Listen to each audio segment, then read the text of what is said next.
అంతా కూడా నల్లటి చుక్క మీదే పడుతుంది. కానీ చుట్టూతా ఉండే ఈ తెల్లదనం గురించి ఎవ్వరూ ఆలోచించరు. కానీ నువ్వు ఆలోచించు.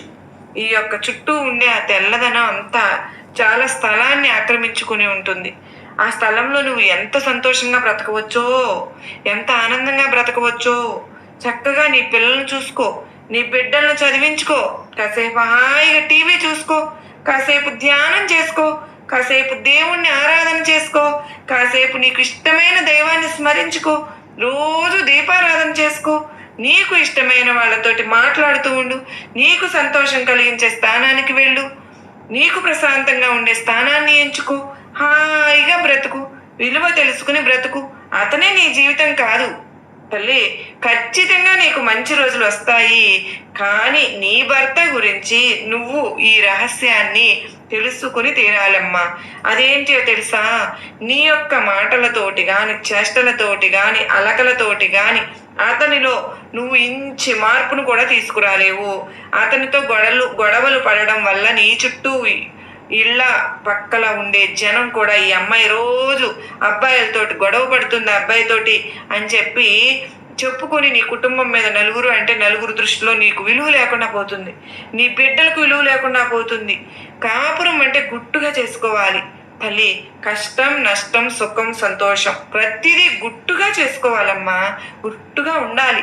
నాలుగు గోడల మధ్యనే ఉండాలి. కనుక చిలికి గాలివాన చేసుకునే ప్రయత్నం చేయవద్దు.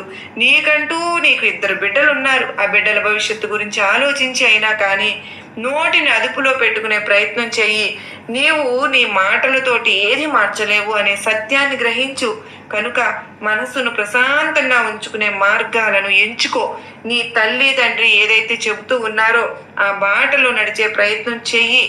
మానసికమైనటువంటి సంతోషం యొక్క మానసికమైనటువంటి శరీరంలో జరిగే అనేక రకాలైనటువంటి మార్పులను, అనేక రకాలైనటువంటి అనారోగ్య సమస్యలను దూరం చేసి నీవు ఆరోగ్యంగా, ఆనందంగా, పుష్టిగా ఎప్పుడు కూడా ఎవరి కింద తల వంచకుండా నీ పనులు నువ్వు చేసుకోగలిగేలాగా చేస్తుంది.